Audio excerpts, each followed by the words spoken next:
चेतावनी चेतावनी चेतावनी, अगर आप कमजोर दिल वाले हो तो प्लीज अवॉइड कर इस मूवी को देखना। Hereditary, what a movie. I think modern time की one of the best horror psychological movie. एक बेटे को अपनी सगी माँ से डर लगने लगता है कि कहीं वो उसे मार ना दे। उसकी दादी अपनी पोती से इतना प्यार करती है कि वो अपनी बेटी की जगह 65 साल की उम्र में खुद उसे ब्रेस्ट फीडिंग कराने लगती है। इन दोनों की माँ और इसकी बेटी क्या ही औरत है। पहले तो अपने बेटे की माँ नहीं बनना चाहती थी, वो उसका एबॉर्शन कराना चाहती थी, लेकिन ठीक है बेटा पैदा हो गया, पर वो उससे कोई अच्छा रिश्ता भी नहीं बनाती। बेटी जिसे वो अपनी मर्जी से पैदा करती है, लेकिन वो उसे अपनी माँ को दे देती है जैसे कि उसकी माँ ही उसकी बेटी की रियल माँ है। और वो तो कई प्यार न हो जाए मूवी की प्रति जिंटा है। अपने पति से बार बार झूठ बोलना, बाहर के लोगों के सामने अपना दुख बताना, पर घर के आदमी से अपना दुख न बोलना बल्कि उससे दूर भागना, ये इनका चरित्र है। हेरिडेटरी, पर दादा से दादा को, दादा से पापा को और पापा से तुम्हें मिलने वाले कुछ विशेष गुण, वो जेनेटिक भी हो सकते हैं, कल्चर भी हो सकता है, परंपरा भी हो सकती है और किसी तरह का भयानक रिचुअल कल्ट भी हो सकता है, उसे हेरिडेटरी बोलेंगे। कमजोर दिल वालों को फिर से बोल रहा हूँ, इसके कुछ सीन आई थिंक पूरी मूवी काफी डिस्टर्बिंग है। ये मूवी आपके फैमिली मोरल से की बुनियाद हिलाने का मादा रखती है, तो प्लीज अपने रिस्क पर ये मूवी देखे, मैं सजेस्ट नहीं कर रहा। ओके तो ठीक है,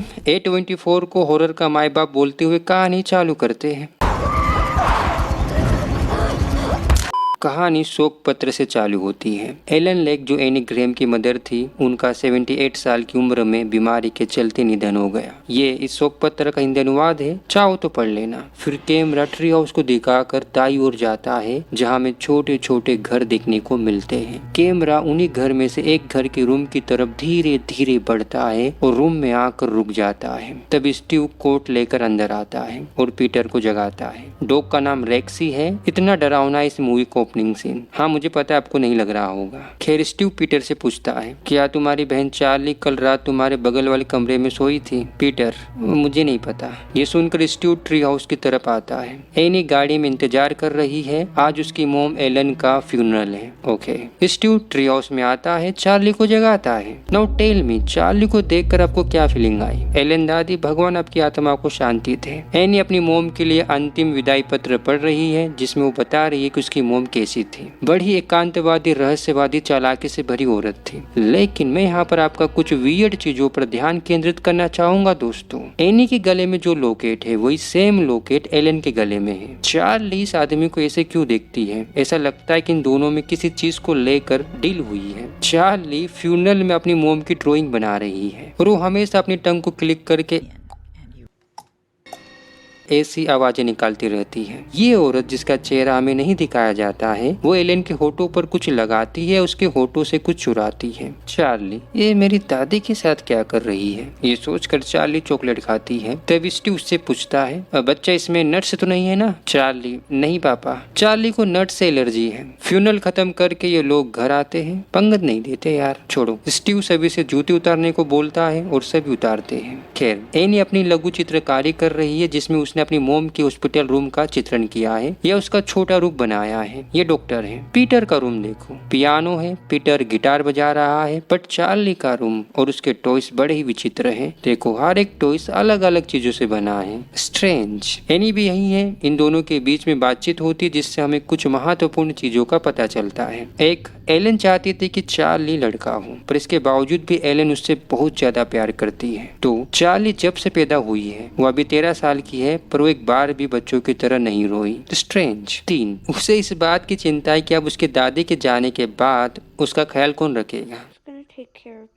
Excuse me, you don't think I'm gonna take care of you? मैं सच्ची बता रहा हूँ, हमें चार्ली और एनी के बीच में कोई कनेक्शन फील नहीं होता जैसे अमूमन माँ बेटी के बीच में होता है। एटलीस्ट चार्ली की तरफ से तो कुछ फील नहीं होता। और तभी एनी की नजर दीवार पर लेके सेटोनी शब्द पर जाती है, पर एनी उसे इग्नोर करके चार्ली को गुड नाइट बोलकर वर्कशॉप में आकर अपनी मोम की चीजें देखने लगती है। तभी उसे एक बुक में अपने लिए एलन का लिखा पत्र मिलता है, जो मुझे प्रश्न ने आने वाले किसी भयानक कियोस का संकेत लग रहा है। ये इस पत्र का हिंदी अनुवाद है, चाहो तो पढ़ लेना। पर एनी को कुछ समझ में नहीं आता और वो वहाँ से जाने लगती है। और तभी उसे अंधेरे में अपनी मोम की छवि दिखती है, जो लाइट चालू करने के तुरंत बाद गायब गायब हो जाती है। इसके बाद एनी हमें उसके रूम का लघु रूप दिखाती है, जिसमें उसकी मोम बेबी चार्ली को दूध पिलाने के लिए एनी के साइड में खड़ी है, जबकि एनी दूध पिला रही है। स्ट्रेंज सीन चार्ली के स्कूल में आता है। सभी बच्चे क्विज के उत्तर लिखने में बिजी है, पर चार्ली अपना नया टॉय बना रही है। स्ट्रेंज चार्ली जब उससे पूछती है तुम्हारा हो गया, तब तुम चार्ली का रिएक्शन देखो। तभी एक बर्ड आकर विंडो से टकराती है और चार्ली इस डिब्बे में रखी कैची को देखने लगती है। पीटर भी स्कूल में है। वो इसे जिसका नाम ब्रिजेट है उसे पसंद करता है, पर ब्रिजेट करती है या नहीं ये नहीं पता, ना उसे ना मुझे। लेकिन यहाँ एक बात पता चलती है कि 16 साल की उम्र में पीटर स्मोकिंग करता है। हमारे यहाँ तो दारू पीते हैं। खैर चार्ली मरे हुए पक्षी को देख रही है। अब देखना वो क्या करती है। चार्ली कैंची से उस पक्षी की गर्दन काट कर उसे अपनी जेब में रख लेती है और इसी वक्त चार्ली को एक ओल्ड लेडी देख रही है जो उसे आई थिंक हाई बोल रही है। मुझे लगता है ये वही लेडी है जिसने एलन के होठों पर कुछ लगाया था या कुछ चुराया था, क्योंकि पूरी मूवी देखने के बाद भी हमें पता नहीं चलता कि आखिर ये लेडी कौन थी। लेकिन जब मैंने इसकी कद काट इससे मिलाई तो मैच कर गई, इसीलिए मुझे लगता है ये लेडी यही थी जो अभी चार्ली को हाई बोल रही है। स्ट्रेंज एनी देखती है कि उसकी मोम का रूम का दरवाजा ओपन है और रूम के पास आती है और क्या देखती है, एक ट्रायंगल बना है जिसके अंदर बेड का एक पैर है। एनी स्टीव से पूछती है हाँ नहीं क्या तुम मोम के रूम में गए थे, पर स्टीव मना कर देता है। लेकिन स्टीव रूम को अच्छे से लॉक भी कर देता है। तभी पीटर स्टीव का फोन लेकर आता है। फोन कब्रिस्तान से आया है। अब सुनना,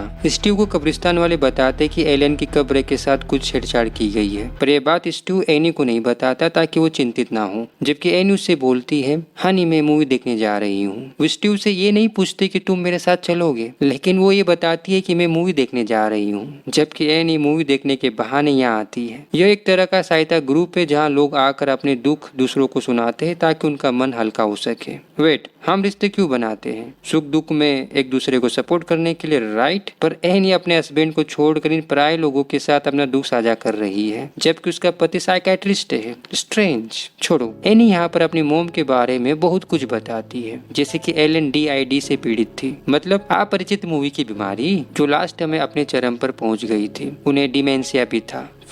एनी जब बेबी थे ना तभी उसके फादर की डेथ हो गई थी। So sad. तब उसकी मोम किसी तरह के साइकी डिप्रेशन में थी। उसने खुद को और बेबी एनी को भूखा रखा। What the fuck. एनी का एक बड़ा भाई भी था जिसे सिजोफ्रेनिया था। पूरी फैमिली ही मानसिक बीमारी से पीड़ित थी क्या? उसने 16 साल की उम्र में अपने बेडरूम में फांसी लगा ली और अपने सुसाइड नोट में उसने मोम को दोषी ठहराया कि वो उसके अंदर कुछ लोगों को रखना चाहती थी। ये मेरी मोम की लाइफ थी। काफी भयंकर थी। एलन DID और डिमेंशिया से पीड़ित थी। उसका बेटा सिजोफ्रेनिया से पीड़ित था और एनी खुद कभी कभार स्लीप वॉकिंग करके अपने बच्चों को डरा देती है। यानी कि पूरी फैमिली ही मानसिक बीमारियों का घर थी। इन सारी चीजों को देखकर स्टीव ने एलन के लिए नो कॉन्टैक्ट रूल लागू किया था ताकि एलन उसके परिवार से दूर रह सके और उसके बुरे प्रभाव उसके परिवार पर और उसके होने वाले बच्चों पर ना पड़ सके, क्योंकि एलन ने एनी का पूरा बचपन अपनी बीमारियों के चलते खराब कर दिया था। लेकिन एनी ये नियम तब तोड़ देती है जब चार्ली उसके पेट में होती है। उसने गिल्टी के चलते कि आखिर वो मेरी मोम है, नो कॉन्टैक्ट रूल तोड़कर अपनी बेटी चार्ली एलन को दे दी, क्योंकि उसने अपने बेटे पीटर को अपनी मोम को छूने तक नहीं दिया था। एनी यहाँ कहती है मुझे ब्लेम दिया जाता है या मुझे ब्लेम फील होता है, पर किस चीज के लिए एनी को भी नहीं पता। पर आई थिंक शायद उसे ये फील होता है कि वो एक अच्छी माँ नहीं है, क्योंकि ना तो उसका रिश्ता पीटर के साथ अच्छा है और ना ही चार्ली के साथ, या फिर फ्यूचर में चार्ली और पीटर के साथ जो कुछ भी बुरा होगा उसका पूरा ब्लेम एनी पर ही आएगा, क्योंकि एनी ने एलन के साथ जो अपना नो कॉन्टैक्ट रूल था वो तोड़ दिया था, जिसके कारण उसकी मोम उसी के घर में आकर रहने लगी थी। खैर सीन पीटर पर आता है जो कि स्मोकिंग कर रहा है, वो घर में है। तुम्हें क्या लगता है यहाँ कोई और भी है? तभी उसे अपने एक दोस्त का मैसेज आता है जिसमें वो पीटर को पार्टी के लिए कल एरोन के घर बुलाता है। सुबह चार्ली अपना नया टॉय बना रही है। ये जीप बार बार क्यों बजाती है यार? सोचो उसके टॉय की नई गर्दन कौन बनेगा? ऑफ कोर्स इस बर्थडे की गर्दन। वेल हमें यहाँ किसी तरह की चमकती हुई लाइट दिखाई देती है और चार्ली को भी दिखती है। चार्ली कुर्सी से उठकर विंडो से बाहर देखने लगती है। एनी अपना काम कर रही है। चार्ली कहाँ जा रही है और ये फुट स्टेप से किसके बाबू? पीटर एनी के पास आता है। कार मांगने पार्टी में जाना है। एनी ओह तुम पार्टी में जा रहे हो पर नो ड्रिंकिंग? क्या तुमने अपनी सिस्टर से पूछा कि वो जाएगी? और पीटर पूछने आता है पर चार्ली तो यहाँ है। एक घड़ी को सोचो तुम उसे यहाँ कौन दिखती है? उसकी दादी। चार्ली जीप बजाती है और इसी वक्त एनी कहीं से प्रकट होकर उसे वहाँ से ले जाने लगती है। एनी को नहीं दिखी। चार्ली एनी से बोलती है मुझे दादी चाहिए, पर एनी उसे घर में ले आती है और उससे कड़क लिहाजे में बोलती है तुम पार्टी में जा रही हो। पर चार्ली मना करने लगती है, पर एनी के दबाव देने पर वो मान जाती है। 16 साल का नाबालिग पीटर अपनी 13 साल की सिस्टर को लेकर कार ड्राइव करके पार्टी में जा रहा है। इस खंबे को याद रखना जिसमें चिन्ह है। पीटर चार्ली पार्टी में आते हैं। नट्स वाला केक बन रहा है और तभी पीटर को अपनी मादा ब्रिजेट दिखती है, जो इस सीन में किसी और नर के साथ थी। खैर पीटर उसको हाई बोलकर बोलता है छुट्टा मारो की ब्रिजेट। मारूंगी पर दूसरे रूम में, और वो जाने लगती है। पीटर भी उसके पीछे जाता है, पर चार्ली वो भी पीटर के पीछे जा रही है। तो पीटर उसे समझाता है कि चार्ली तुम यहीं रुको, मैं 2 मिनट में तुम्हारी ना होने वाली भाभी के साथ छुट्टा मार कर आता हूँ। पर चार्ली नहीं मानती। तभी पीटर ओ केक, जाओ केक खाओ, तब तक मैं आता हूँ, और वो चला जाता है। यहाँ पर पीटर एक बात भूल गया। पीटर को लगा कि वो अकेले में ब्रिजेट के साथ छुट्टा मारेगा, पर यहाँ तो उसके दोस्त भी हैं। कट गया। खैर चार्ली केक खा रही है। केक में नट्स है और चार्ली को उनसे एलर्जी है, और यही बात पीटर भूल गया। पीटर छुट्टा लगा रहा है, तभी चार्ली आती है। चार्ली पीटर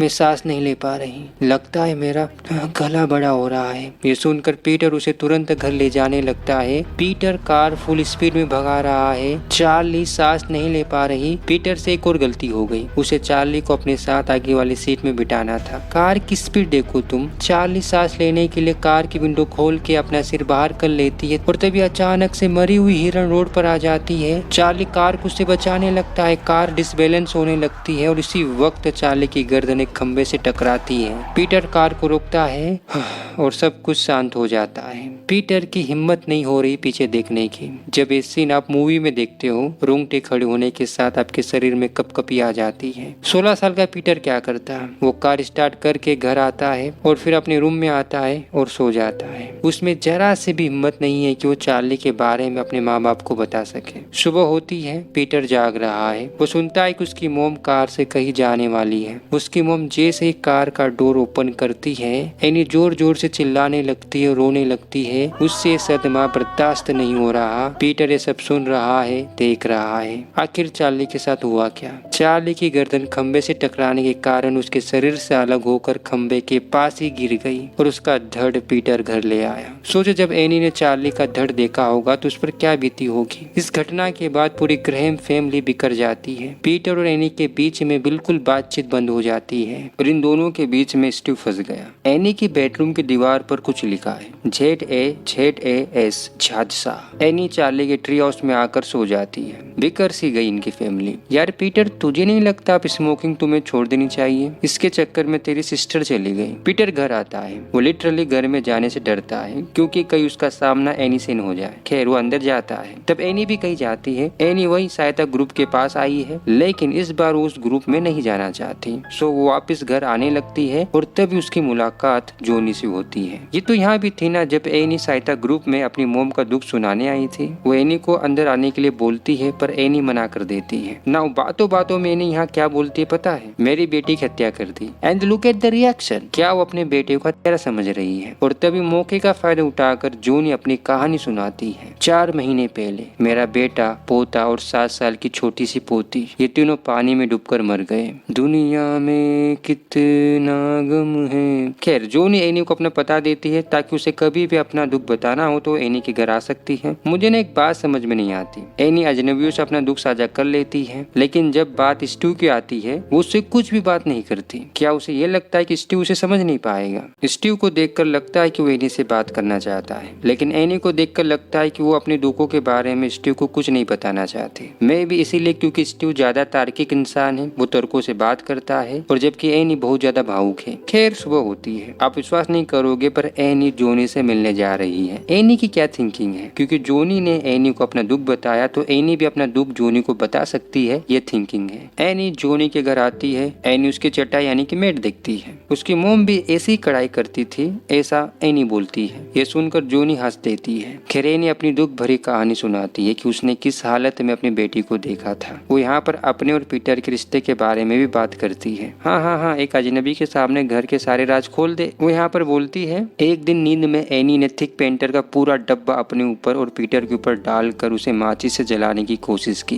पर सही टाइम पर एनी होश में आ जाती है। पर पीटर इस बात के लिए एनी पर बहुत ज्यादा गुस्सा करता है और तब से इन दोनों का रिश्ता खराब हो गया। पीटर हमेशा अपनी माँ की बात काटता है, वो तो हर कोई करता है। खैर पीटर घर आता है। स्टीव रात के डिनर की तैयारी कर रहा है। वो एनी को बताने आता है कि हम तीनों आज रात इकट्ठे डिनर करने वाले हैं। और एनी क्या बना रही है पता है? वो चार्ली की मौत का लघु चित्र बना रही है। देखो एनी को कुछ मेंटल इशू है। वो अपनी फैमिली की दुख भरी घटनाओं के लघु चित्र बनाती रहती है, कभी अपनी मोम की, कभी अपने बेटे की रूम की, और आज तो हद हो गई। उसने उसकी बेटी कैसे मरी उसका लघु रूप बना दिया। और जब ये लघु रूप पीटर देखेगा तो उस पर क्या बीतेगी ये भी नहीं सोच रही वो। खैर ये तीनों रात का डिनर करते हैं। सीन काफी बढ़िया है। एक ऐसा दृश्य जहाँ माँ बेटे एक दूसरे से नजरें नहीं मिलाते, एक दूसरे के सामने आने से डरते हैं क्योंकि दोनों ही सच्चाई से भाग रहे हैं। वो सडनली एक साथ बैठकर खाना खा रहे हैं। दोनों में किचकिचाहट है, पर पीटर हिम्मत रखते हुए अपनी माँ से बात कर ही लेता है। वो बोलता है कि आप मुझे कुछ कहना चाहते हो, पर एनी मना करने लगती है। पर पीटर दबाव डालता है और एनी अपनी पूरी की पूरी भड़ास पीटर पर निकाल देती है। वो उसे खूब सुनाती, भर भर के सुनाती है कि तुमने अपनी गलती एक्सेप्ट क्यों नहीं की। तुम मेरे पास आकर चार्ली के लिए माफी मांग सकते थे, पर तुमने ऐसा नहीं किया। और मैं तुम्हें इस गलती के लिए कभी माफ नहीं करूंगी, क्योंकि इस घर में कोई भी अपनी गलती के लिए माफी नहीं मांगता बेंचो। Wait wait wait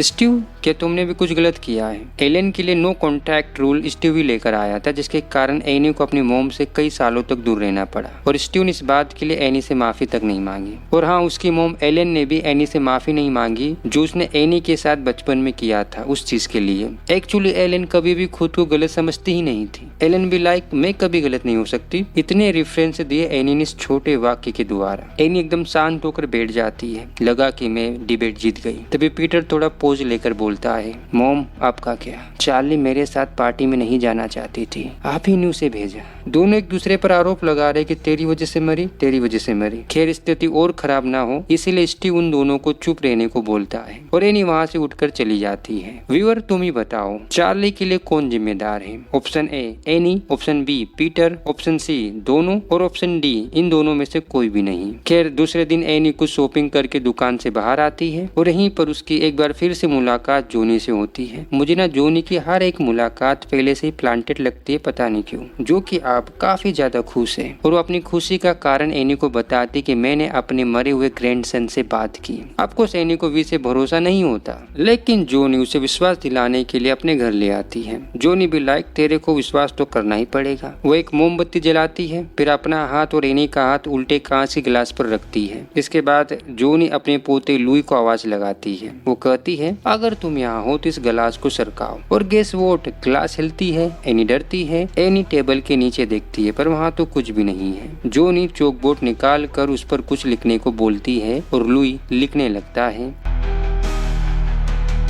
Louis I love you grand mom लिखता है। एन ये सब कुछ पचा नहीं पाती इसलिए वो जोनी से सब रोकने को बोलती है और जोनी रोक देती है। वो एक पेज या पर्चा निकाल कर एनी से बोलती है अगर तुम ये करना चाहती हो तो पहले कैंडल जलाओ, फिर अपनी बेटी की कोई प्रिय चीज जैसे कि मेरे लुई का चौकबोर्ड था उसे लेकर इस पर्चे में लिखे हर शब्दों को जोर से और सावधानी से पढ़ना। और हाँ, घर का हर एक सदस्य उस वक्त घर में ही मौजूद होना चाहिए, तुम्हारा बेटा, सब लोग। खैर एनी वहाँ से निकल कर घर आने लगती है और तभी उसे कार में जीप चटकाने की आवाज आती है। रात होती है। एनी को नींद नहीं आ रही। उसे बेड पर काली चिड़िया दिखती है जो कि बहुत सारी है। एनी उनका पीछा करने लगती है। वो पीछा करते करते पीटर के रूम में आती है और क्या देखती है, पीटर के पूरे चेहरे पर काली चिड़िया है जैसे कि पीटर मर गया हो। और तभी पीटर, मॉम क्या आप स्लीप वॉकिंग कर रहे हो या मुझे डरा रहे हो? तभी मॉम, तुम्हें पता है मैं कभी भी तुम्हारी माँ नहीं बनना चाहती थी लेकिन तुम्हारे पापा नहीं माने। मैंने एबॉर्शन कराने की कोशिश की, मिसकैरेज करने की कोशिश की पर कुछ भी काम नहीं करा। पीटर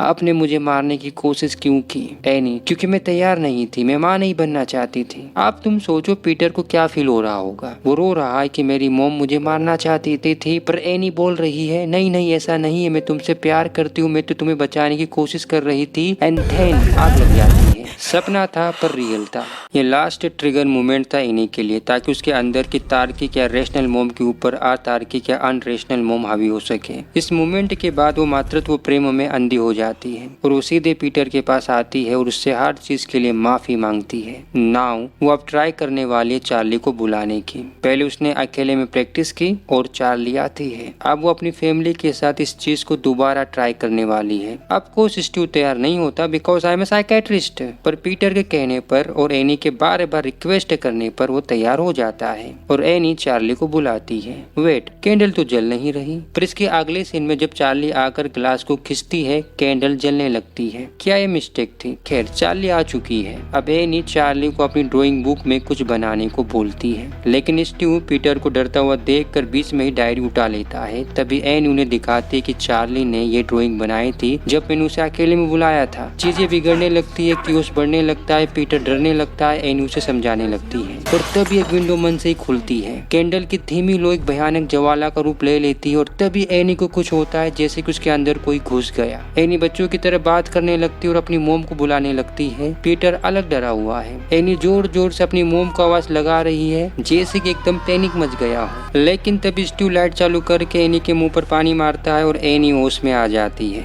जो पैनिक क्रिएट किया गया ना इस सीन में टॉप नॉच था। ये स्टीव के घर का लघु रूप है। इसे देखकर तुम्हें नहीं लगता कि इन्हें कोई और कंट्रोल कर रहा है, जो दूर बैठा है पर इन पर पूरा नियंत्रण रखा है, लाइक कठपुतली की तरह। फिर से हमें एक नया शब्द दीवार पर लिखा मिलता है, लिप्टोचा पेंडिमोनम। काफी मुश्किल है बोलना। अब यहाँ से पीटर के लिए चीजें बदलने लगती है। उसे एक चमकती हुई लाइट परेशान करने लगती है। ये वैसे ही लाइट है जो चार्ली ने अपने रूम में देखी थी। पीटर हंस रहा है पर उसे नहीं पता कि मैं हंस रहा हूँ और तभी उसे जिप चटकाने की आवाज आती है और पीटर डर जाता है। वो वॉशरूम का बहाना मारकर क्लासरूम से बाहर चला जाता है। इधर एनी चार्ली को लेकर इतनी डिस्टर्ब हो चुकी है कि वो मेंटली फ्रस्ट्रेट होकर अपने ही काम को नष्ट करने लगती है, या कहिए कि वो धीरे धीरे मेंटली टूट रही है। स्टीव और पीटर घर आते हैं। उन्हें किसी तरह की बदबू आ रही है। स्टीव एनी के पास आता है। वो स्टूडियो की इतनी बुरी हालत देखकर भी उससे कुछ नहीं बोलता। एक मनोचिकित्सक होने के नाते वो समझ रहा है कि एनी किस मेंटल स्थिति में जा रही है। मनोचिकित्सक होने के बाद भी वो खुद 3 से 4 सोने की पिल्स लेता है ताकि उसे नींद आ सके। स्टीव सहित उसका पूरा परिवार एक मेंटल ट्रॉमा से गुजर रहा है या उसे गुजारा जा रहा है। तभी एनी को कुछ सुनाई देता है। उस आवाज को सुनते सुनते चार्ली के रूम में आती है और क्या देखती है, ड्राइंग बुक पर ड्राइंग मन से ही हो रही है। पर किसकी ड्राइंग हो रही है? पीटर सोया है। तभी उसे टंग क्लिक होने की आवाज आती है। उसकी आंखें खुलती है। सामने चार्ली खड़ी है जो अपनी गर्दन गिरा कर जो फुटबॉल बन गई पीटर को डराती है। अरे रेक्सी, तू कहाँ था? अब जाकर देखा। पर तभी पीटर के बेड के पीछे से उसकी गर्दन कोई खींचने लगता है जो शायद एनी है। पीटर चिल्ला रहा है। स्टीव नींद की दवा में सोया है। क्या ये पीटर का बुरा सपना था? क्योंकि एनी तो मना कर रही है कि मैंने तो ऐसा कुछ भी नहीं किया। एनी, बेटा चिंता मत करो, मैं सब कुछ ठीक कर दूंगी। पर बेटे की तो फटी पड़ी है। खैर सीन ड्राइंग बुक पर आता है। पीटर की ड्राइंग जिसकी आंखों पर क्रॉस बना है। एनी डायरी को उठाकर उसे जलाने वाली है। उसे लगता है कि ड्राइंग बुक को जला देने से सब कुछ ठीक हो जाएगा। पर जैसे ही ड्राइंग बुक जलने लगती है उसके हाथ पर पहना हुआ कपड़ा भी जलने लगता है। ये देखकर एनी आग को बुझाने लगती है, पर आग तभी बुझती है जब एनी ड्राइंग बुक को आग से निकाल कर उसे बुझाती है। एनी बिना कपड़ों के जला के देख। एनी के घर का मुंह देखो, ना पश्चिम में है और ना ही उत्तर में है। आई थिंक उत्तर पश्चिम में है। एनी फुल ताव में जोनी से मिलने आ रही है। वो जोनी के घर आती है, लेकिन जोनी तो घर है ही नहीं, बल्कि उसके घर के अंदर बहुत ही वियर्ड चीजें हैं। कैंडल से जल रही है। ये सिंबल, ऐसे ही सिंबल का एक लॉकेट एलन ने पहना था ना, और हाँ एनी के पास भी था। ये पीटर है ना? What the fuck?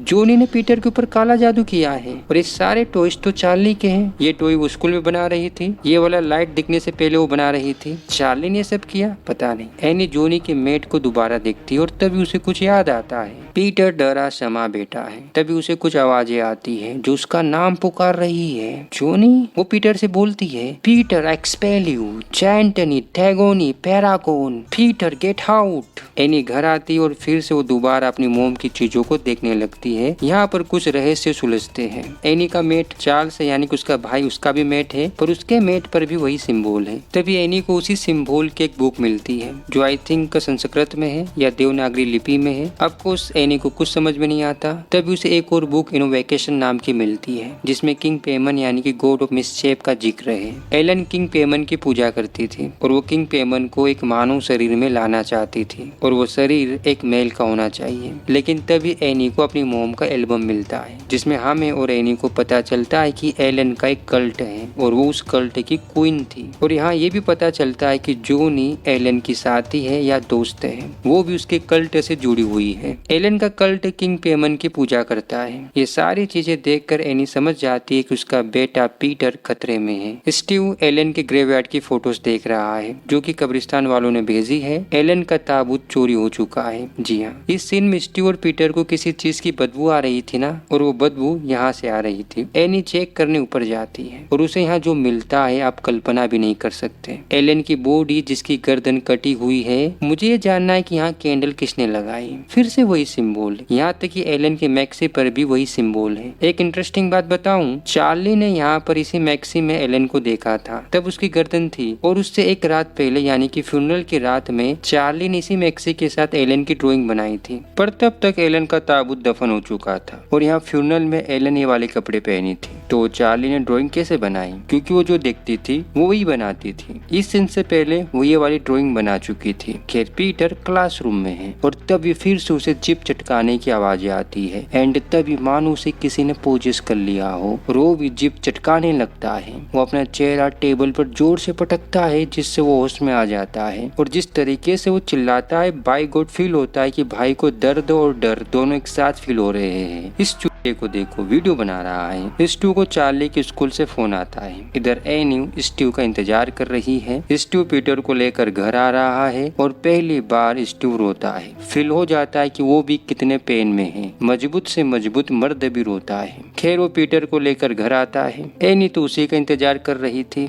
स्टीव उसे बताता है कि पीटर ने खुद को चोट पहुंचाई। ये दोनों उसे उठाकर उसके रूम में ले जाते हैं। फिर एनी स्टीव को बताती है कि ऊपर अटारी में किसी की बॉडी है। मुझे लगा मोम की है पर गर्दन नहीं है। स्टीव को उसकी बातों पर विश्वास नहीं होता पर फिर भी स्टीव ऊपर जाने लगता है। वो ऊपर जाता है तभी एनी नीचे आकर कुछ कागज फायर बॉक्स में रखने लगती है। तब तक स्टीव बॉडी देखकर नीचे आ रहा होता है। एनी उसे समझाने लगती है कि यहाँ क्या चल रहा है पर स्टीव उससे कहता है तुमने अपनी माँ की बॉडी ग्रेवयार्ड से निकाली। एनी नहीं नहीं नहीं, देखो स्टीव हमारा बेटा पीटर खतरे में है। ये ड्राइंग से देखो, ये सब पीटर से की है और मैंने अपनी आंखों से मन से इन्हें बनते हुए देखा है। हनी अगर मैं इसे नष्ट कर दूंगी तो शायद सब कुछ ठीक हो जाएगा और इसमें तुम्हें मेरी मदद करनी होगी प्लीज। तो एनी का प्लान ड्राइंग बुक को जलाने का है। वो उस पर केरोसिन डालती है और स्टीव को उस डायरी को फायर बॉक्स में फेंकना है क्योंकि एनी से ये नहीं होगा क्योंकि वो मरने से डरती है। खैर एनी स्टीव से अपनी आखिरी बातें बोलती है कि मैं तुमसे बहुत प्यार करती हूँ, तुम ही मेरी लाइफ हो। मतलब अलविदा टाइप की बातें हो रही है। बातें खत्म होती है। फिर स्टीव जाता है बुक को फेंकने पर एन टाइम पर रुक जाता है और एनी से बोलता है बेबी इससे कुछ नहीं होगा, तुम बीमार हो, तुम्हें डॉक्टर की जरूरत है। ये सुनकर एनी खुद स्टीव से बुक लेकर उसे फायर बॉक्स में फेंक देती है और स्टीव जलने लगता है। व्हाट द हेल, इन्होंने एकदम से स्क्रिप्ट ही चेंज कर दी। हमें लग रहा था कि एनी जलेगी पर यहाँ तो स्टीव की फील्डिंग सेट थी भाई। एनी का रिएक्शन देखो और तभी उसे किसी ने पोजेस कर लिया। रात होती है और यहाँ से स्टार्ट होता है इस मूवी का सबसे बेहतरीन और डरावना सीन। पीटर नींद से जागता है। वो ट्री हाउस को देखता है जहाँ कैंडल वाली येलो लाइट है। पीटर बेड से खड़ा होने लगता है। एनी उसे किस तरीके से घूर रही है देखो जरा। पीटर बेड से खड़ा होता है। आई थिंक कोई आया। तभी पीटर को फील होता है कि उसके पीछे कोई है। वो मुड़ कर देखे तब तक एनी हवा में दौड़ लगाकर वहाँ से भाग जाती है। पीटर डरते हुए मॉम डैड बोलते हुए उनके रूम में आता है और यहाँ पर मैंने बहुत ही क्रीपी चीज देखी। इस मिरर में एलन का धड़ दिखता है जो कि जिंदा है। पीटर उसे नहीं देख पाता। खैर पीटर वहाँ से निकलकर नीचे हॉल में आने लगता है। पियानो टूटा है। ये तो पीटर के रूम में था ना। पीटर भी टूटे हुए पियानो को देख रहा है पर इसके बाद जो उसे दिखता है वो भयानक था। उसे अपने पापा की जली हुई बॉडी दिखती है। आई एम नॉट श्योर उनकी गर्दन कटी है या नहीं पर पीटर की मॉम पीटर को छत से चिपक कर घूर रही है। एक बार फिर पीटर को कुछ फील होता है। वो अपनी गर्दन दाई ओर ले जाता है और उसकी आंखें एक नए आदमी को देखती है जो काले अंधेरे में खड़ा होकर इविल स्माइल दे रहा है। तभी छत से कूदने की आवाज आती है। अचानक से एनी जो कि यहाँ छिपी थी पीटर की तरफ भागने लगती है। ये देखकर पीटर भी तेजी से भागने लगता है। एनी गिरती है और तब तक पीटर ऊपर अटारी में चला जाता है और डोर बंद कर देता है। एनी अपना सिर तेजी से कॉन्टिन्यूसली डोर पर पटक रही है और अचानक से शांत हो जाती है। मेरा सवाल है, यहाँ पर इतनी सारी कैंडल से किसने लगाई? देखो, पीटर के पीछे अंधेरे में कोई औरत खड़ी है। पीटर को अपनी फोटो दिखती है पर फोटो की आंखों में छेद है। यहीं पर उसकी दादी की बिना गर्दन की बॉडी थी। पीटर बेचारे को ये सारी चीजें बुरा सपना लगने लगती है तो खुद को थप्पड़ मारकर जगाने लगता है। पर दोस्त ऐसा नहीं है। ऊपर देख, उसकी मोम हवा में लटक कर पियानो के तार से पीटर की तरफ देखती हुई अपने हाथों से अपनी गर्दन काट रही है। पीटर अपनी मोम को देख रहा है। एक ही वर्ड है, इनसेन। एनी फुल स्पीड में अपना काम करने लगती है और तभी पीटर को अंधेरे में दो बूढ़ी औरतों के बीच एक बूढ़ा मर्द दिखता है। ये सब देखकर 16 साल के पीटर की हिम्मत जवाब दे देती है। वो सीधे विंडो से नीचे कूद जाता है। ये औरत वही है जो यहाँ चार्ली को हाय बोल रही थी। पीटर क्या मर गया? हमें कुछ गिरने की आवाज सुनाई देती है जो आपको सैने की गर्दन की गिरने की होती है। एक काली परछाई पीटर के ऊपर से जाती है जो मे भी पीटर की सोल हो, लेकिन तभी एक ऊर्जा आकर उसके अंदर जाती है जो मे भी किंग पेमन हो। पीटर होश में आता है। एनी की धड़ ट्री हाउस में जा रही है। पीटर खड़ा होता है और अपनी जीप बजाता है जिसे चार्ली बजाती थी। पीटर के बैकग्राउंड में कुछ धुंधले लोग हैं जो घुटने के बल बैठकर पीटर को देख रहे हैं। ये सभी के सभी एलन के कल्टे के लोग हैं। रेक्सी कुत्ता भी मर चुका है। पीटर ट्री हाउस की तरफ बढ़ रहा है। वो ट्री हाउस में आता है। एलन का पूरा कल्ट घुटनों के बल बैठकर, पीठ को जमीन की तरफ झुकाकर, गर्दन भी जमीन की तरफ है, किसी का सजदा कर रहे हैं। किसका? किंग पेमन का। एनी और एलन की धड़े भी झुककर किंग पेमन का सजदा कर रही है। देखो, पिंजरे में पक्षी है और चार्ली ने एक पक्षी की गर्दन काटी थी। किंग पेमन ने ये जो हाथों में पकड़ रखा है, ऐसा ही सिंबल पीटर ने स्कूल में अपने हाथों से बनाया था और स्टीव ने भी बनाया है। देखो यहाँ, जो कि किंग पेमन का संकेत है। अब किंग पेमन की छाती पर ये सिंबल देखो, और ऐसे ही सिंबल तो मूवी की शुरुआत से ही देखते आ रहे हैं। खैर, अब दादी की फोटो भी देख ही लो। उसे कल्टे के लोग क्वीन लेक बोलते थे। जोनी भी यही है। वो पीटर को मुकुट पहनाती है। अब उसकी दादी और माँ की धड़ पीटर का सजदा कर रही है। तभी जोनी पीटर को चार्ली बोलकर संबोधित करती है और पीटर तुरंत रिएक्शन देता है। एनी बोलती है, चार्ली तुम किंग पेमन हो जो नर्क के 8 राजाओं में से एक है। हमने नॉर्थ वेस्ट में देखा और तुम्हें बुलाया। हमने आपकी पहली फीमेल बॉडी में सुधार करके अब आपको एक हेल्दी मेल होस्ट दे दिया है। हमने ट्रिनिटी को छोड़कर ग्रेट पेमन आपको हमारा भगवान माना है। हमें जितने भी गुप्त रहस्य हैं उनसे संबंधित आपका सारा ज्ञान दीजिए। हमें धन दौलत सम्मान दीजिए और सभी मनुष्यों को हमारी इच्छाओं से बांध दीजिए, वैसे ही जैसे हम आपकी इच्छा से सदैव के लिए बंध गए। इसके बाद किंग पेमन के उपासक उनका जयघोष करते हैं और इसी के साथ ये मूवी खत्म हो जाती है। अब हम मूवी के अनुसार सारे डॉट्स जोड़ने की कोशिश करते हैं। एलन और उसका कल्ट किंग पेमन की पूजा करता था, राइट? और वो किंग पेमन को एक मानव शरीर में लाना चाहते थे। इसकी पहली कोशिश एलन ने अपने 16 साल के बेटे चार्ल्स के ऊपर की, लेकिन एक कोशिश सफल नहीं होती और चार्ल्स खुद को फांसी लगाकर मार देता है और इसका ब्लेम अपनी मोम पर यानी कि एलन पर डालता है कि वो उसके अंदर कुछ लोगों को रखने की कोशिश कर रही थी। एलन ने खुद को इस हत्याकांड से बचाने के लिए चार्ल्स को सेजियोफ्रेनिया बीमारी से पीड़ित बता दिया। सेजियोफ्रेनिया बीमारी में भी वही सारी चीजें होती है जो हमने पीटर के साथ होते हुए देखी। यानी कि इस मूवी में कितने क्लेवर तरीके से मानसिक बीमारियों का यूज किया गया है। आप इसमें स्लीप वॉकिंग को भी जोड़ लो। इसके बाद एलन ने एनी के बच्चों के पैदा होने का इंतजार किया, बट स्टीव जिससे एनी की शादी होती है वो एलन के लिए एक प्रॉब्लम क्रिएट कर देता है। वो एलन का पास्ट देखते हुए और एक साइकाइट्रिस्ट होने के नाते वो एलन के लिए नो कॉन्टैक्ट रूल ले आता है, जिसमें एनी और उसे एलन से किसी भी तरीके का कोई कॉन्टैक्ट नहीं रखना था ताकि एलन के पास्ट का प्रभाव या एलन का बुरा प्रभाव उनके परिवार पर ना पड़ सके। और ये जब नो कॉन्टैक्ट रूल चल रहा था, इसी दौरान एनी पीटर को पैदा करती है। रूल के चलते एनी का अपनी माँ से कोई कॉन्टैक्ट नहीं होता, तो पीटर की पूरी प्रेगनेंसी और उसके पैदा होने के 3 साल बाद भी पीटर और एलन मिल नहीं पाते। लेकिन इस नो कॉन्टैक्ट रूल के चलते, जो आई थिंक 4 से 5 सालों तक चला, एनी का अपराध फोर्स से भर जाती है कि मैं अपनी माँ को खुद से और अपने बच्चों से दूर रख रही हूँ। और हमें पता है कि एनी कितनी भावुक औरत है, तो इस गिल्टी के चलते कि आखिर वो मेरी मोम है, नो कॉन्टैक्ट रूल तोड़कर अपनी मोम से कॉन्टैक्ट कर लेती है। इसी दौरान वो फिर से प्रेग्नेंट हो जाती है और उसकी मोम उसके घर आकर रहने लगती है। अब एलन स्टीव के घर में दूसरी बार किंग पेमन को मानव शरीर में बुलाने की कोशिश करती है और वो शरीर एनी के पेट में पल रहा बच्चा होता है। जी हाँ, एलन इस बार किंग पेमन को एनी के अनबोर्न बेबी के शरीर में बुलाती है और वो इसमें कामयाब हो जाती है। लेकिन एलन के लिए लिए एक और प्रॉब्लम खड़ी हो जाती है, क्योंकि वो अनबोर्न बच्चा एक फीमेल थी जिसका नाम चार्ली था। आई थिंक चार्ली नाम एलन ने ही चार्ली को दिया था, जो उसके बेटे चार्ल्स से इंस्पायर था। खैर, क्योंकि किताब में लिखा था कि किंग पेमन के लिए सबसे अच्छा होस्ट एक हेल्दी मेल होस्ट होता है, लेकिन चार्ली ना तो हेल्दी थी क्योंकि उसे नट्स से एलर्जी थी और ना ही वो मेल थी। इसीलिए एलन और उसके कल्ट ने कभी भी कोशिश ही नहीं की चार्ली के अंदर के किंग पेमन को जगाने की, क्योंकि अगर वो जाग जाता और उसे पता चलता है कि मुझे एक फीमेल बॉडी में बुलाया गया है, तो वो एलन और उसके कल्ट के साथ कुछ भी कर सकता था। जिस दिन से एलन को पता चला कि चार्ली एक लड़की है, बस उसी दिन से पीटर एलन और उसके कल्ट का अगला टारगेट बन गया और फिर एलन को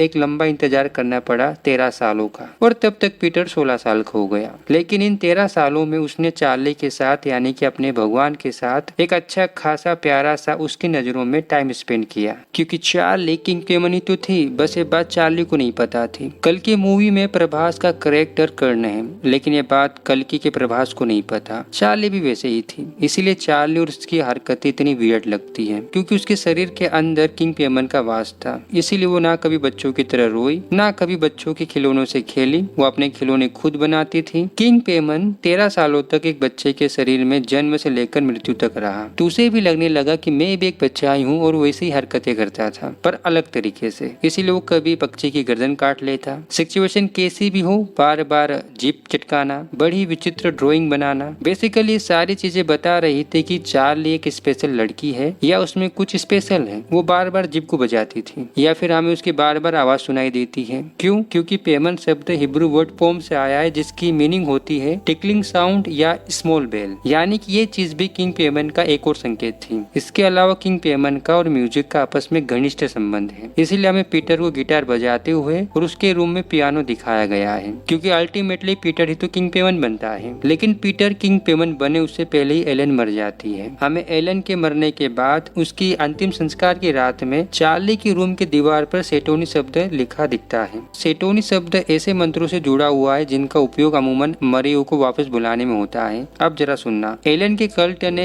एलन की बॉडी को कब्रिस्तान की कब्र से बाहर निकाली, फिर सेटोनी शब्द जिस मंत्र में आता है उस मंत्र का प्रयोग करके दोबारा एलन को वापस जिंदा किया गया, ताकि एलन पीटर के शरीर में किंग पेमन को लाने वाला अनुष्ठान पूरा कर सके और चार्ली के शरीर से किंग पेमन को निकालने वाला अनुष्ठान भी कर सके। हो सकता है इन अनुष्ठानों के बारे में कल्ट को पता हो, लेकिन कल्ट कोई रिस्क नहीं लेना चाहता था। ये वाली ड्राइंग और फिर शाम के टाइम चार्ली को एलन दिखना, इस ड्राइंग से पता चलता है कि एलन का ताबूत निकाल लिया गया है। फिर इसके बाद सेटोनी शब्द दिखता है, मतलब एलन को वापस लाने का रिचुअल चालू हो चुका है, और फिर हमें एलन ही दिखा देते हैं, मतलब एलन वापस आ चुकी है। इससे पहले ये एक लाइट वाला सीन आता है जो बताता है कि चार्ली से किंग पेमन जाने वाला है, मतलब चार्ली से किंग पेमन को बाहर करने वाला अनुष्ठान चालू हो चुका है, चालू होने वाला है। और उसी रात में चार्ली मर जाती है। चार्ली की मौत एक सोची समझी कल्ट की साजिश थी। सबूत एक खंबा है जिस पर किंग पेमन का सिंबल बना है, और उसी खंबे से चार्ली का सिर टकराया था। गर्दन का शरीर से अलग होना जरूरी था ताकि किंग पेमन बाहर आ सके। किंग पेमन की किताबों में ऐसा ही कुछ लिखा है। इसके बाद किंग पेमन जाता कहाँ है ये तो मूवी नहीं बताती, लेकिन मेरी थ्योरी और इस मूवी में एक जगह मेंशन किया है कि हमने ईस्ट वेस्ट की ओर मुंह करके आपको बुलाया, तो मैं भी किंग पेमन ईस्ट वेस्ट में कहीं चला गया हूँ। किंग पेमन की किताबों के अनुसार किंग पेमन पश्चिम का या ईस्ट वेस्ट दिशा का राजा है, तो वो वहीं चला गया हूँ। खैर, चार्ली की डेथ के बाद हमें एनी के कमरे में झांझसा शब्द दिखता है, जिसकी मीनिंग होती है डीमन को बुलाना या दरवाजा खोलना। इसके बाद जोनी एनी को मिलती है, उससे अच्छी अच्छी बातें करती है और उसे अपनी बातों में फंसाकर जोनी उसे चार्ली से बात करने का एक तरीका बताती है। एनी मातृत्व प्रेम में अंधी होकर उस तरीके को यूज करती है जिसके प्रभाव बहुत बुरे होते हैं। कुछ लोग बोलते हैं, कुछ क्या 80 से 90% का मानना था कि यहाँ चार्ली की आत्मा आती है, पर मेरा ऐसा नहीं मानना है। यहाँ एक ऐसी आत्मा आती है जो एलन के कल्ट से जुड़ी हुई थी, जो किंग पेमन की पूजा करती थी, उसे मानती थी। और जैसे ही एनी ने परिचय के मंत्र पढ़े, उसके घर के दरवाजे उस डीमन या आत्मा के लिए खुल गए। जोनी ने पूरी ट्रिक एनी के सामने इसलिए करी ताकि एनी को उस पर ट्रस्ट हो सके, और उस डीमन या आत्मा का प्रमुख काम था एनी को पोजेस करना, क्योंकि एनी भी एलन का खून होने के नाते किंग पेमन के बुलाने वाले अनुष्ठान में काफी महत्वपूर्ण थी। और जब वो डीमन एनी को पोजेस कर लेता है तो एनी से बहुत ही वियर्ड चीजें कराता है। वो चार्ली की तरह बातें करता है ताकि पीटर एनी से डरे। वो हमेशा ऐसी हरकतें एनी से करवाता है ताकि पीटर और एनी के बीच का रिश्ता और खराब हो जाए। ये जो जलने वाला सीन था वो भी उस डीमन की एक सोची समझी चाल थी कि एनी को ऐसा लगे कि जब वो ड्राइंग बुक को जलाएगी तो वो खुद भी जलेगी, जबकि ऐसा था ही नहीं। ये पूरा सेटअप स्टीव की मौत का था। स्टीव को मारना बहुत ही जरूरी था ताकि पीटर पूरी तरह से टूट जाए, वो होपलेस हो जाए। जब एनी को पहली बार डीमन पोजेस करता है और सीन कट होता है, तब हमें एक तीसरा शब्द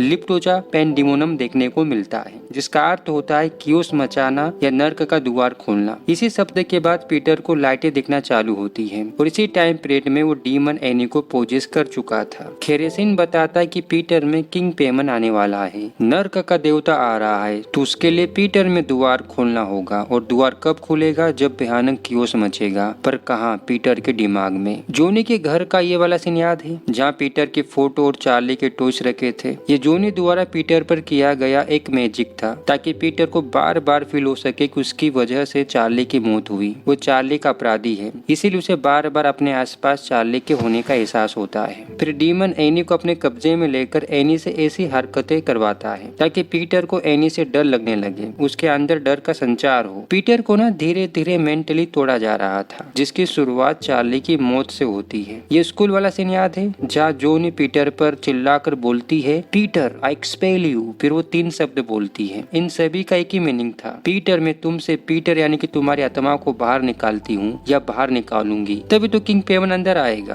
फिर स्कूल के अंदर का ये वाला सीन याद है, यहाँ भी उसे कोई पोजेस नहीं करती, बल्कि ये एनी के ब्लैक मैजिक का कमाल था ताकि एक तो पीटर भयभीत हो सके और दूसरा स्टू जब मरे पीटर वहाँ नहीं हो, क्योंकि वो अपने पापा को बचाने की कोशिश भी कर सकता था। जब पीटर अपने पापा को मरा हुआ देखता है तो लगभग पूरी तरह से टूट चुका होता है। फिर एनी उसकी मोम जो डीमन के पोजेस में थी, उसने ताबूत में आखिरी खिल टोकने का काम किया। उसकी मोम उसके सामने अपनी गर्दन काटने लगती है या डीमन उससे ऐसा करवाता है। इससे भयानक चीज पीटर के लिए और क्या हो सकती थी? बहन मर गई, पापा मर गया, मम्मी मर रही है। 16 साल का बच्चा कितना सहन कर पाता? वो पूरी तरह से टूट जाता है और विंडो से नीचे कूद जाता है। यही था इन 3 शब्दों का अर्थ कि कियोस मचाकर द्वार खोलना ताकि नर्क का देवता पीटर में प्रवेश कर जाए। जब यहाँ घर के अंदर एनी और बाकी के लोग पीटर को मेंटली तोड़ रहे थे, तब ट्री हाउस में जोनी, एलन और उसका कल्ट किंग पेमन को वापस उत्तर पश्चिम दिशा से बुला रहे थे और वो आता है और पीटर के अंदर प्रवेश कर जाता है। जब जोनी पीटर को चार्ली बोलती है तो पीटर तुरंत रिएक्शन देता है, यानी कि किंग पेमन अभी भी खुद को चार्ली ही समझ रहा है। लेकिन अब जोनी और उसका कल्ट धीरे धीरे किंग पेमन को बताएंगे कि तुम चार्ली नहीं हो, तुम किंग पेमन हो। और ये लोग किंग पेमन की पूजा क्यों करते थे? वही धन दौलत, पावर, नॉलेज, सम्मान, प्रतिष्ठा, इन चीजों के लिए। अब ये लेटर पढ़ो जो कि एलन ने एनी के लिए लिखा था, आपको अच्छे से समझ में आ जाएगा इसकी मीनिंग। इस बुक में किंग पेमन को बुलाने का तरीका है। अब ये पैराग्राफ पढ़ो। जब पेमन का सफलता पूर्वक आह्वान किया जाता है, जैसे कि यहाँ हुआ, वो सबसे कमजोर व्यक्ति को यानी कि पीटर को अपने वश में कर लेता है। अनुष्ठान पूर्ण होने पर पेमन अपने चुने हुए व्यक्ति में स्थिर हो पाता है, जैसे कि यहाँ हो रहा था। पीटर सब कुछ ध्यान से देखता है और वो एकदम शांत है, मतलब किंग पेमन पीटर के अंदर स्थिर होने की कोशिश कर रहा है। और एक बार स्थिर हो जाने पर, जैसे चार्ली के संदर्भ में होता है, वो चार्ली के साथ स्थिर हो चुका था, तो उसे मुक्त करने के लिए यानी कि चार्ली से दोबारा वापस निकालने के लिए एक नए अनुष्ठान की आवश्यकता होती है। वैसे मूवी में क्लियर कट अनुष्ठान नहीं दिखाए जाते हैं, बस शब्दों के माध्यम से उनके रेफरेंस दिए जाते हैं। वैसे किंग पेमन का रियल संकेत ये सिंबल है जिसमें 4 मुकुट है, लेकिन इस मूवी में 3 है, जो आई थिंक